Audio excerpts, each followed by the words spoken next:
Shalom, bien-aimés, flambeaux et lumières du Seigneur. En ce premier dimanche du 7e mois de l'année, que la grâce et la miséricorde de Dieu reposent sur vous. Amen. Pour ce nouveau numéro, nous voulons partager un moment de méditation avec vous sur le thème « La vie divine, une vie de puissance ».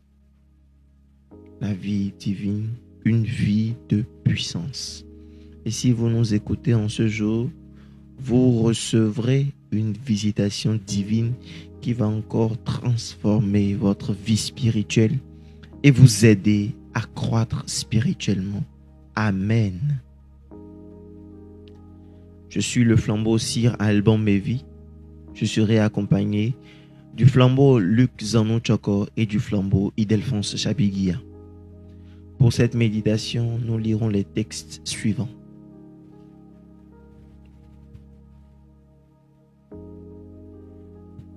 Romains chapitre 1, du 16e au 25e verset. Et le texte de 1 Corinthiens chapitre 2, du 3e au 5e verset. Je lis au nom du Seigneur. Romains 1, 16 à 25. Car je n'ai point honte de l'évangile. C'est une promesse de Dieu pour le salut de quiconque croit.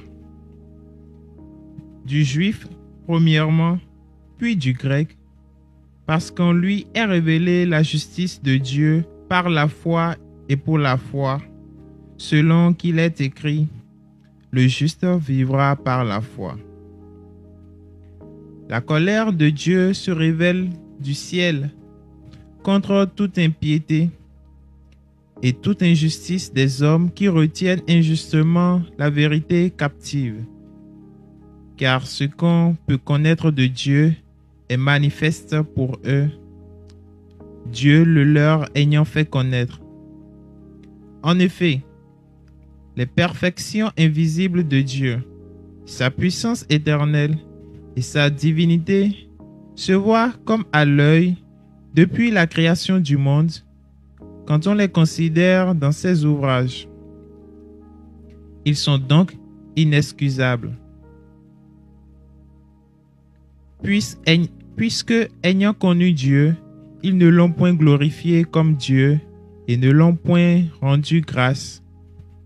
Mais ils se sont égarés dans leurs pensées et leur cœur, sans intelligence, a été plongé dans les ténèbres. Se vantant d'être sages, ils sont devenus fous, et ils ont changé la gloire du Dieu incorruptible en image représentant l'homme incorruptible, des oiseaux, des quadrupèdes et des reptiles. C'est pourquoi Dieu les a livrés à l'impureté selon les convoitises de leur cœur, en sorte qu'ils déshonorent eux-mêmes leur propre corps, eux qui ont changé la vérité de Dieu en mensonge et qui ont adoré et servi la créature au lieu du Créateur, qui est béni éternellement. Amen. Amen. 1 Corinthiens 2, versets 3 à 5. Moi-même, j'étais auprès de vous dans un état de faiblesse, de crainte et de grand tremblement, et ma parole et ma prédication ne reposaient pas sur les discours persuasifs de la sagesse, mais sur une démonstration d'esprit et de puissance, afin que votre foi fût fondée non sur la sagesse des hommes, mais sur la puissance de Dieu. Amen. Amen. Amen. Alléluia. Le thème de ce mois de juillet, c'est la vie divine, une vie de puissance. Et en ce premier dimanche, nous abordons le thème la vie de puissance, solution aux problèmes du monde. La vie de puissance, solution aux problèmes du monde. Amen. Chers frères et sœurs, il est triste de constater combien de fois la créature par excellence de Dieu, c'est-à-dire l'homme, est soumis au monde et à ses problèmes. Pourquoi disons-nous que l'homme est la créature par excellence de Dieu? Parce que la Bible nous enseigne dans Psaume 8, du verset 5 au verset 9, que Dieu nous a créés peu inférieurs à lui et nous a donné domination sur toutes les œuvres de ses mains. Par la Genèse, nous comprenons que le Seigneur a créé l'homme à son image et à sa ressemblance et lui a donné toute puissance sur la terre. Genèse 1, verset 26. Dans ces deux passages, nous pouvons retenir que Dieu n'a pas fait que créer l'homme. Il lui a aussi donné la puissance et l'autorité pour régner sur la terre. Dieu institua l'homme et lui donna tout pouvoir sur la création. Rien ne le surpassait. Mais ce pouvoir a fini par changer de camp. Comment cela est-il arrivé? Romains 3, verset 23. Paul nous répond en disant « Tous ont péché et sont privés de la gloire de Dieu. » L'autorité dont nous avions possession réside dans la gloire de Dieu et nous avons perdu celle-ci dans le jardin d'Éden. L'homme dans le jardin avait en effet désobéi à Dieu. Il a péché en obéissant au diable. Il a passé outre les ordres de son Créateur concernant l'arbre de la connaissance du bien et du mal. On a mangé le fruit et il est mort. L'homme déchu perd tout et la création est vouée à la vanité entre les mains de Satan. Au fil des âges, l'humanité oublie sa gloire passée parce que plongé dans les ténèbres, il a perdu tout contrôle, se laissant donc influencer par les soucis de ce monde, les tumultes. Nous étions des dieux, cependant nous mourons comme de simples humains. La source initiale de tous les problèmes est le péché originel dont Adam et Ève ont été auteurs. Les conséquences manifestes de cet acte de désobéissance de la part de l'homme n'est pas juste un renvoi d'un jardin.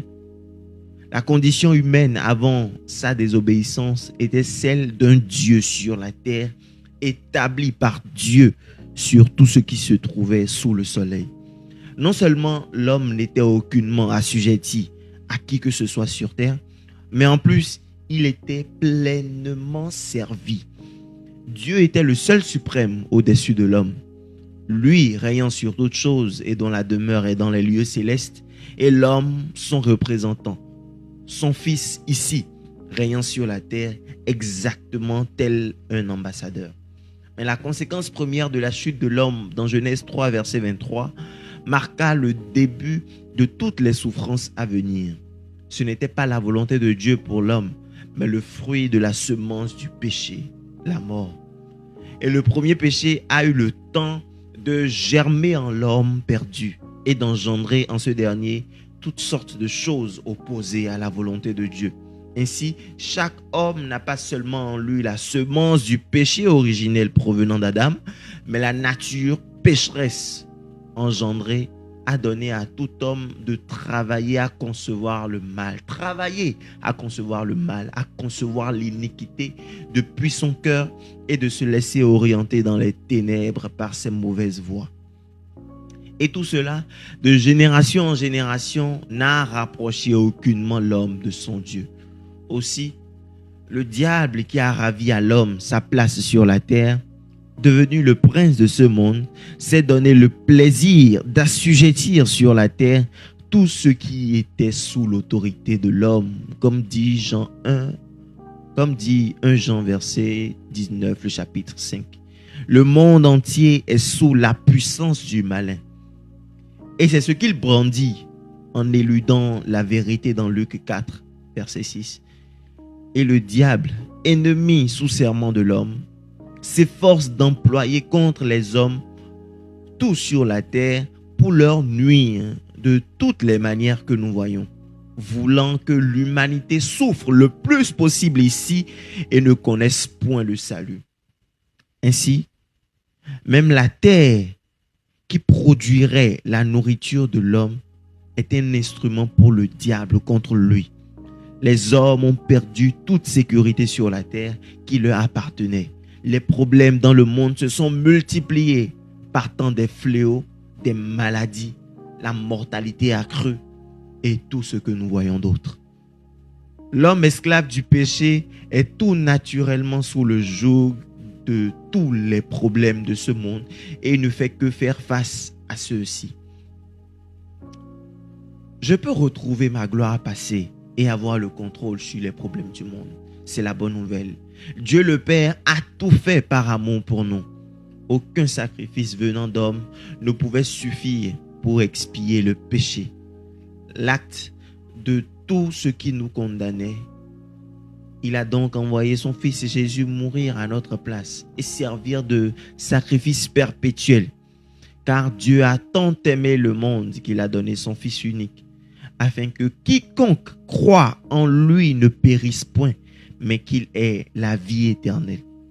Dans l'état naturel du protocole observé dans ce verset, nous passons de la mort à la vie lorsque nous croyons au Seigneur Jésus. Et il nous suffit de venir à lui, de nous repentir de nos œuvres passées, de l'accepter comme Seigneur et Sauveur et de marcher comme il a marché.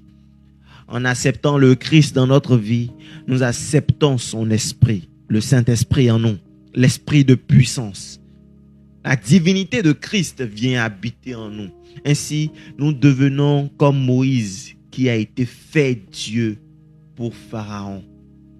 Un Dieu face aux situations et problèmes du monde. Jésus nous a donné le pouvoir. Nous ne cesserons de le dire, nous ne cesserons de le rappeler. Jésus nous a donné le pouvoir. Dans Luc 10, verset 19, il dit: « Voici, je vous ai donné le pouvoir de marcher sur les serpents et les scorpions et sur toute puissance de l'ennemi, et rien ne pourra vous nuire. » N'est-ce pas formidable? N'est-ce pas grandiose? Il faut remarquer que c'est le pouvoir qui nous a été donné, pas une puissance. Face aux œuvres du diable et à sa nature, nous ne menons pas une lutte de puissance à puissance, car la puissance est à Dieu. Mais nous menons une lutte de pouvoir à puissance.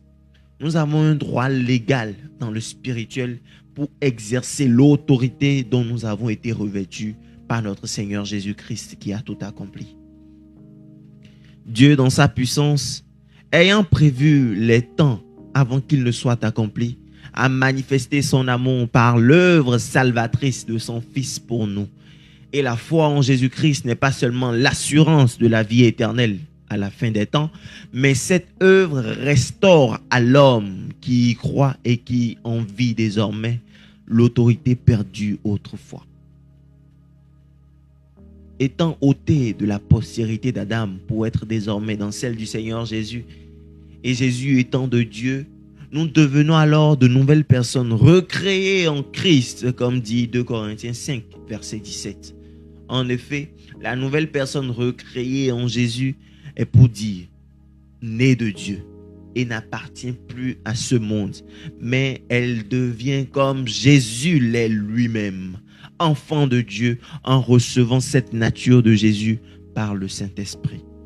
Dans 1 Jean 4, le verset 4, il est écrit: « Vous, petits enfants, vous êtes de Dieu et vous les avez vaincus, parce que celui qui est en vous est plus grand que celui qui est dans le monde. » Amen.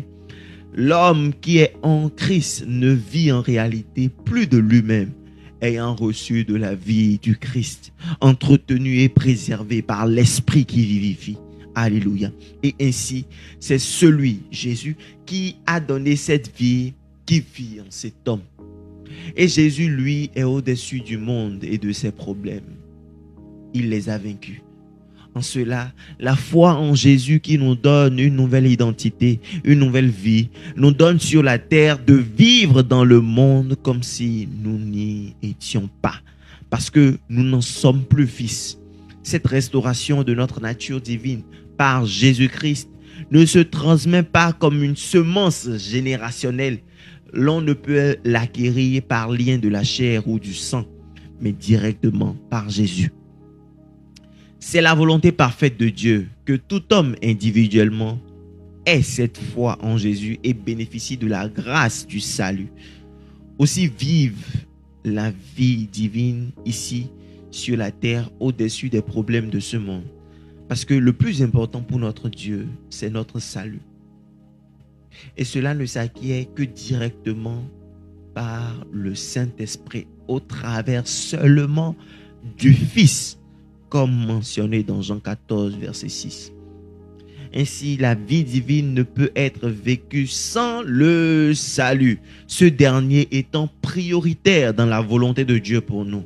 La vie divine ne peut être vécue sans le Fils Jésus-Christ. Et lui, Jésus, étant le premier-né de Dieu avant nous, pour que nous le soyons aussi, a vécu la vie divine sur cette terre. Et en cela, il apporta solution aux problèmes du monde.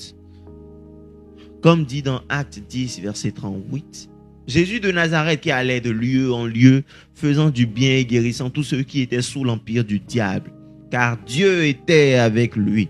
Ou encore dans Matthieu 9, verset 35. Les disciples ayant reçu et vivant la vie divine, l'ont vécu dans la manifestation de la puissance divine pour apporter des solutions aux problèmes de la multitude, c'est-à-dire guérir les malades, libérer les captifs, délivrer les opprimés, transformer les vies par l'action du Saint-Esprit. Plus que la science et l'intelligence humaine, les élus de Dieu ont besoin de manifester cette vie et mettre les pas dans les pas de Jésus suivant la volonté de Dieu. L'autorité qu'avait l'homme au commencement était surtout ici.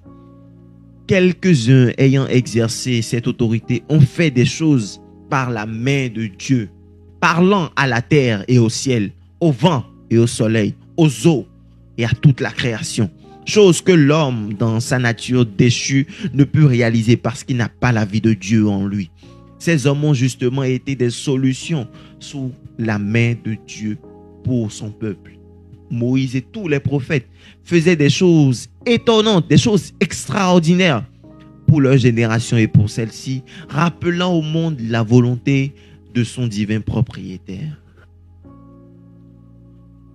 Jacques 5, verset 17 nous dit qu'Élie le prophète était de la même nature que nous, en ce sens que lui, manifestant la vie divine dans l'obéissance et le service à Dieu, fit par la main de Dieu ce que l'homme naturel ne conçoit pas.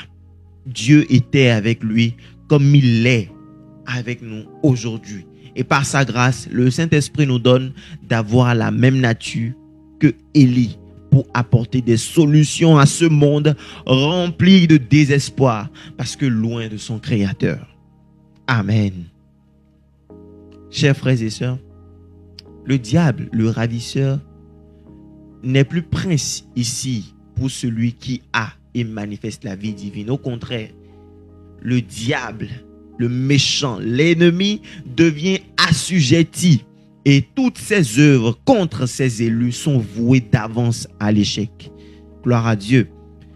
Nous devons désormais commander les problèmes. Nous devons désormais commander les problèmes, car nous avons la solution à tous les problèmes avant qu'ils n'arrivent même sur cette terre. Nos paroles ne sont plus de simples paroles en Jésus-Christ, mais elles sont esprit et vie pour faire disparaître toutes sortes de problèmes, pour installer la paix, la vie et la joie. L'apôtre Paul déclare « Et ma parole et ma prédication ne reposaient pas sur les discours persuasifs de la sagesse, mais sur une démonstration d'esprit et de puissance, afin que votre foi fût fondée, non sur la sagesse des hommes, mais sur la sagesse, sur la puissance de Dieu. » 1 Corinthiens 2, versets 4 à 5. Nous devons mener une vie sans inquiétude sur cette terre des hommes.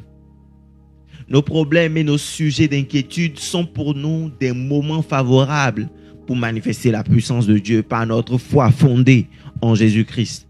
Notre Seigneur et Sauveur Jésus-Christ nous a rétablis dans la prééminence de notre autorité sur tout ce qui existe sur et sous la terre, dans les airs, dans les eaux et dans les forêts.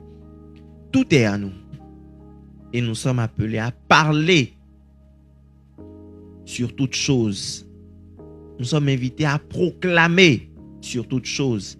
Et elles vont nous obéir, y compris toutes sortes de problèmes, toutes sortes de soucis, toutes sortes de nœuds.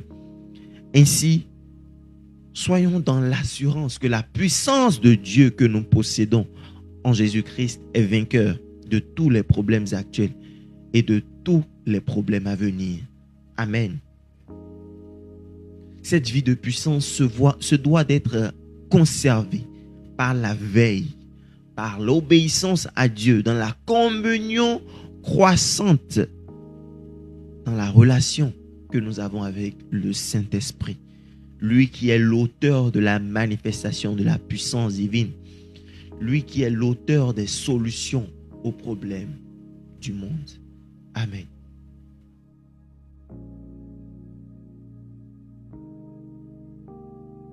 Amen. Père éternel et tout-puissant, nous te bénissons et nous te disons merci pour ce jour. Merci pour tout ce que tu nous as enseigné à travers ta parole. Merci pour toutes ces révélations que nous avons connues en ce jour. Nous sommes reconnaissants d'entendre ces paroles car elles viennent pour nous rétablir encore dans notre identité que nous avons en toi. C'est pourquoi grande est notre joie d'écouter ces paroles qui nous font croître. Père, que toute la gloire soit à ton nom, au plus haut des cieux, au nom puissant de Jésus. Amen. Père, nous sommes devant ton trône de grâce et de gloire. C'est pourquoi nous te demandons, oui, de la même manière que tu te révèles à chaque jour à ton peuple, révèle à cette génération que nous sommes en toi des hommes puissants, que nous sommes en toi des hommes qui ont la solution à toutes choses. Père, révèle-nous notre identité. Révèle à cette génération que toi, tu nous as établis pour que nous puissions dominer sur cette terre. Que tu nous as donné toute autorité pour que nous puissions assujettir toutes choses sur cette terre. Père, révèle-toi à nous pour la gloire de ton nom, afin que nous ne soyons plus ignorants de qui nous sommes, mais que nous soyons des personnes qui savent qui ils sont en Jésus-Christ. Nous sommes des rois en Jésus-Christ. Et nous sommes appelés à manifester la royauté. Nous sommes appelés à manifester la puissance. Nous sommes appelés à dominer sur toute chair. Merci infiniment, Père, pour cette grâce que tu nous as donnée. Merci, Père, car tu vas révéler cette grâce à toutes les personnes qui nous écoutent en ce moment-ci. Et tu vas leur donner, oui, ce pouvoir de dominer sur toutes choses sur cette terre pour que toute la gloire soit à toi, au plus haut des cieux. Au nom puissant de Jésus. Amen. Amen. Père éternel et tout-puissant, c'est en ton Fils, notre Seigneur Jésus-Christ, que nous sommes puissants. Alors donne-nous d'avoir toujours nos regards fixés en lui. Donne-nous de regarder en lui, de chercher les choses d'en haut, de ne plus voir nos problèmes nous troubler, de ne plus voir nos soucis nous troubler, mais de regarder en Jésus, afin de savoir qu'en lui, nous sommes bénis de toutes sortes de bénédictions spirituelles. Et nous sommes appelés à vivre dans la postérité. Nous sommes appelés à vivre dans la richesse. Nous sommes appelés à vivre, oui, dans les solutions qui transforment ce monde ténébreux. Merci infiniment, Père. Merci pour cette grâce que tu nous accordes. Merci pour ton amour. Merci pour ta bénédiction. Merci car tu nous conduis toujours par ton Esprit Saint pour que nous ne perdions pas de vue notre identité, mais que nous puissions la manifester pour que les problèmes ne soient plus des obstacles sur notre chemin, mais que nous avançons toujours en ayant la solution à toutes choses, car Christ, toi, tu es la solution du monde. Si tu es en nous, alors nous aussi, nous avons la solution à tout problème. Merci, Père. Au nom puissant de Jésus, nous avons prié. Amen. Père, nous te bénissons, car nous savons que maintenant que tu nous as établis dans toute l'autorité, nous déclarons et nous manifestons notre puissance sur tout esprit qui rend captif tes enfants à ceux qui ne s'attachent pas à ta parole. Nous déclarons en ce moment-ci que tout esprit, oui, tout esprit d'incrédulité, tout esprit d'enchantement, tout esprit, oui, d'envoûtement qui maintiennent encore tes enfants captifs, l'ignorant, oui, et négligent, nous les combattons en ce moment-ci par la puissance qui se trouve dans ton nom, afin que tes enfants soient libérés et qu'ils écoutent désormais ta parole, qu'ils croissent maintenant en toi, qu'ils grandissent dans la connaissance de ta parole et qu'ils s'attachent à cette parole, qu'ils aiment cette parole pour vivre selon tout ce qui est écrit sur cette parole pour la gloire de ton nom. Merci infiniment, Père. Merci pour cette grâce que tu nous accordes. Au nom puissant de Jésus, nous avons prié. Amen. Et maintenant, Père, oui, nous avons la solution à tous les problèmes, les maladies, les inquiétudes, les soucis qui dérangent tes serviteurs. Nous prions dans le nom puissant de Jésus et nous les commandons de disparaître. Nous commandons aux problèmes qui troublent, oui, tes enfants de disparaître afin que la joie s'installe, afin que la paix s'installe, afin que l'amour soit manifesté. Merci infiniment, Père. Merci car nous savons que tous nos problèmes ont déjà une solution à la croix. Tous nos problèmes ont déjà eu une solution à la croix. Nous sommes là pour manifester ces solutions sur la terre. Merci infiniment pour cette puissance que tu nous as donnée. Merci dans ton amour pour ces grâces que tu nous accordes. Que ton nom soit béni, que ton nom soit loué. Au nom puissant de Jésus, nous avons prié. Amen. Partageons la bénédiction. Que la grâce de notre Seigneur Jésus-Christ, l'amour de Dieu le Père Tout-Puissant et la communion du Saint-Esprit soient et demeurent avec chacun de nous. Amen.